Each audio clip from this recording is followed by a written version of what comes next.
시청자 여러분 안녕하십니까? JTBC 아침 뉴스입니다. 오늘 아침 신문 살펴보겠습니다. 먼저 전북일보입니다. 최근 치러진 군산시 축구협회장 선거를 둘러싸고 잡음이 일고 있습니다.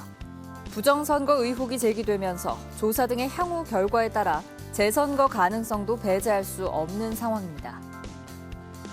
전북도민일보입니다. AI가 확산 추세를 보이자 전라북도 방역당국이 차단에 적극 나서고 있습니다. 전라북도 방역당국은 14개 시군에 설치된 거점 소독시설을 25곳에서 29곳으로 확대하고 40억 원을 긴급 투입해 소독초소 운영 등의 방역 활동에 적극 지원할 방침입니다. 전라일보입니다.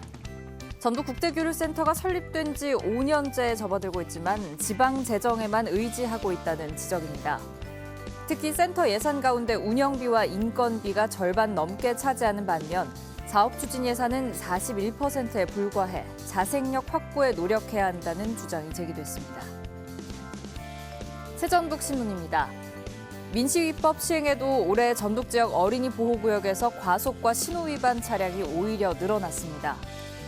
전북지방경찰청은 어린이 보호구역에서 적발된 과속과 신호위반 차량이 지난해보다 2만 6천여 건 늘어난 7만 1천여 건에 이른다고 밝혔습니다. 지금까지 아침 신문 살펴봤습니다. 전주 대형교회에 이어 새롭게 연쇄 감염이 일어난 현대자동차 전주공장에서 코로나19 확진자가 추가로 발생했습니다. 코로나19 전담병원인 군산의료원에서는 간호사 1명이 확진 판정을 받아 함께 일하는 의료진이 자가격리됐습니다. 이달 들어서만 100명의 확진자가 나온 가운데 전라북도는 오늘부터 대부분 시군의 사회적 거리 두기를 1.5단계에서 2단계로 높이기로 했습니다. 송창용 기자입니다. 현대자동차 전주공장과 관련해 코로나19 확진자가 또 나왔습니다. 현대차 이전 확진자와 접촉한 직원과 확진 직원의 가족입니다. 지난 5일부터 발생한 현대차 관련 확진자는 10명 가까이로 늘었습니다. 확진자가 집중적으로 발생한 트럭 생산 라인의 가동은 멈췄고 직원 1,000여 명이 검사를 받고 있습니다. 최초 인지 환자보다 후순위 번호가 지정이 된 환자분이 훨씬 이른 시기에 증상을 가지고 있었다는 것을 확인을 했습니다. 그 부분에 대해서 감염원을 찾고 있습니다. 코로나19 전담병원인 군산의료원에서는 간호사 1명이 확진 판정을 받았습니다. 같이 일하는 의료진과 가족 등 35명이 코로나 검사에서 모두 음성으로 나타났기 때문에 입원 환자보다는 외부에서 감염된 것으로 추정됩니다. 방역당국은 만약에 대비해 밀접 접촉한 의료진 등 18명을 격리했고 군산의료원 일부 병동의 운영 계획을 연기했습니다. 새롭게 입원을 하셔야 되는 분들에 대해서는 남원의료원이 조기에 병상을 준비를 해서 오늘부터 추가로 60병상 정도가 활용이 가능합니다. 이 밖에 정읍과 완주 등에서 확진자가 추가돼 전북의 누적 확진자는 400명 중반대로 높아졌습니다.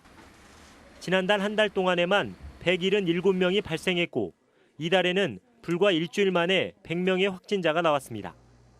확산 속도가 심각해지자 전라북도는 정부 방침에 맞춰 사회적 거리두기 단계를 높이기로 했습니다. 전주와 군산, 익산, 완주 이서에만 적용되던 2단계를 무주와 장수를 제외한 시군으로 확대하기로 했습니다. 이에 따라 12개 시군에서 유흥시설 5개 업종은 3주 동안 영업을 할 수 없습니다. 또 노래방과 실내 체육시설은 오후 9시에 문을 닫아야 하고 음식점은 오후 9시 이후에는 포장과 배달만 가능합니다. 지금 당장 강력한 조치를 이행하지 않으면 더 큰 피해와 고통을 감수해야 합니다. 현재 우리 지역의 코로나19 상황은 매우 위중합니다. 전라북도는 현재 확진자 치료 병상이 200개 이상 남아있지만 지금과 같은 추세라면 이달 말이면 다시 부족해질 것으로 보고 추가 확보에 나서기로 했습니다. JTBC 뉴스 송창용입니다. 코로나19 차단을 위해 거리두기 격상이 불가피하다지만 자영업자들의 어려움은 더 커지게 됐습니다. 정부의 재난지원금은 내년 초에나 지급될 전망인데 시군 자체적으로 주는 지원금은 일부 시군과 업종에 한정돼 형평성 논란도 나옵니다. 주혜인 기자입니다. 점심시간 전주의 한 음식점. 늘 직장인들로 붐볐지만 가게가 썰렁합니다. 거리두기 2단계에 손님은 크게 줄었고 기대했던 연말 특수마저 묻혀버렸습니다. 반 이상이 더 줄었다고 보시면 돼요. 매출도 한 3분의 1은 더 줄었고 많이 줄었고 저녁은 아예 사람이 다니지를 않아요. 안에서 음료 마시는 게 금지된 카페는 손님이 뚝 끊겼습니다. 오늘은 점심에는 한 두세 팀 온 것 같고요. 매장 이용하는 손님들이 많으셔가지고 거의 없다고 보면 될 것 같아요. 손님들이. 이 같은 거리두기 2단계가 대부분 시군에 적용되면서 더 많은 자영업자들의 타격이 예상됩니다. 이미 2단계에 들어간 전주와 익산은 집합금지 명령을 내린 유흥시설 등 5개 업종에 자체적으로 100만 원씩 지원금을 주기로 했습니다. 익산은 실내체육시설과 노래방, 목욕탕에도 집합금지를 내리고 지원금을 지급합니다. 그러자 지원금은 못 받고 밤 9시 이후 영업은 제한되는 업종에서는 불만이 나옵니다. 9시에서 12시까지 저희는 이렇게 어떻게 보면 3시간 영업 못하는 건데 이제 그 시간대가 가장 손님이 많을 시간대거든요. 저희는 그냥 영업을 안 하고 차라리 저도 지원을 받는 게 낫지 않나 싶을 정도. 시군 재정 상황에 따라 지원금 지급 여부와 업종도 차이가 큽니다.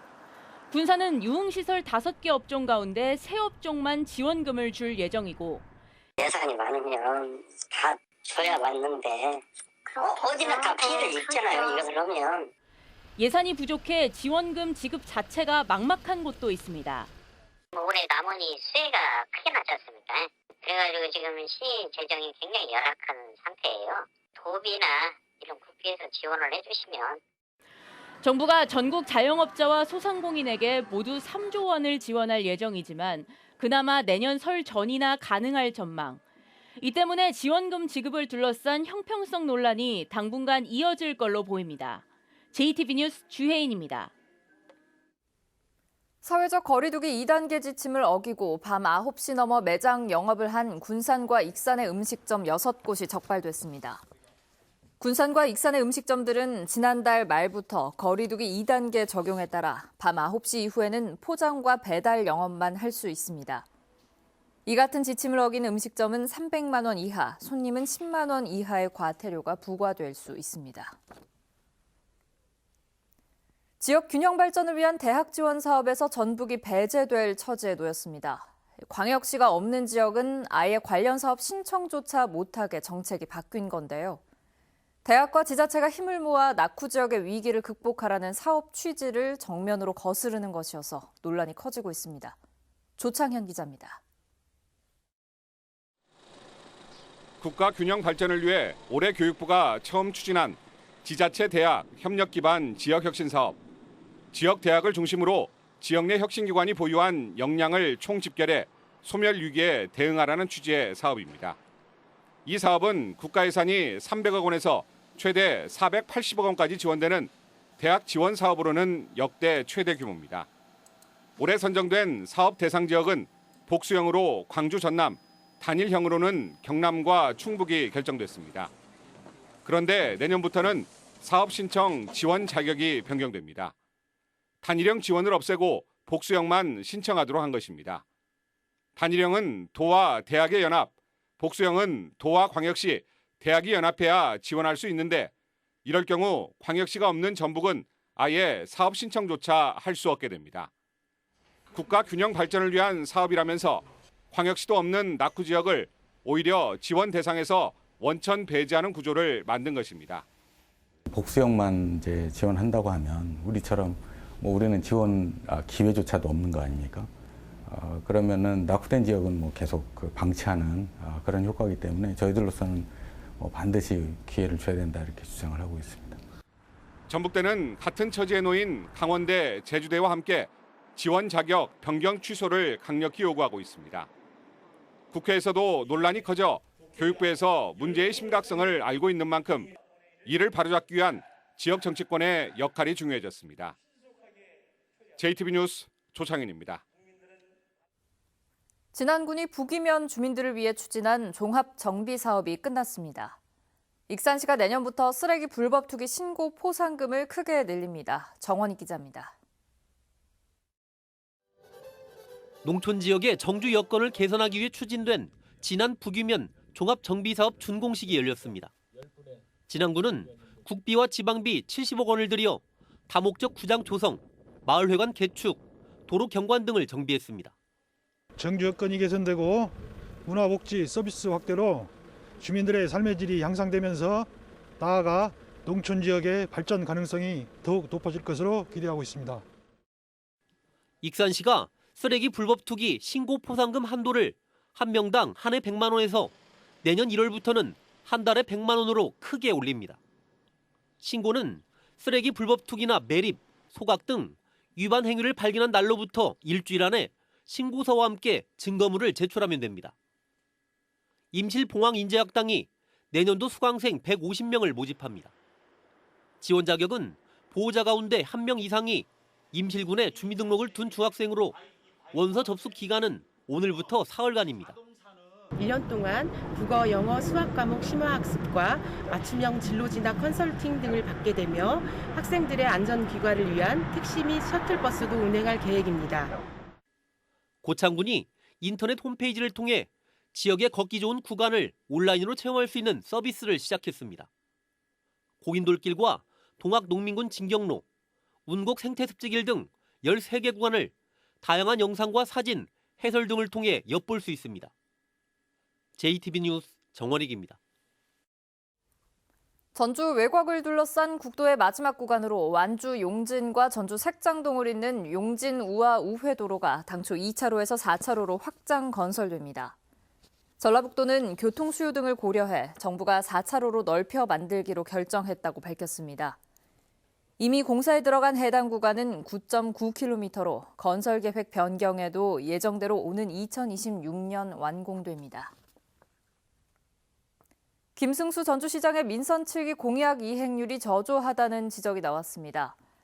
전주시의회 백영규 의원은 김 시장의 공약 76개를 분석한 결과 탄소 강소기업 100개 유치와 미취업 청년을 지원하는 청년 쉼표 프로젝트 등 30개 공약의 이행률이 50% 미만이라며 남은 임기 동안 공약 이행을 위한 더 많은 노력이 필요하다고 주장했습니다. 전북은 현재 진안과 장수가 영하 3.6도를 기록하는 등 대부분 지역이 0도 아래로 떨어지면서 추운 날씨를 보이고 있습니다. 오늘 낮에도 기온이 4도에서 6도에 머물러 춥겠고 지역에 따라 산발적으로 눈이나 빗방울이 떨어지는 곳이 있겠습니다. 전주기상지청은 내일부터 다시 낮 기온이 10도 안팎까지 올라 포근하겠고 오는 일요일에 비나 눈이 내릴 것으로 내다봤습니다.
JTB 아침 뉴스를 마칩니다. 함께해 주신 여러분 고맙습니다.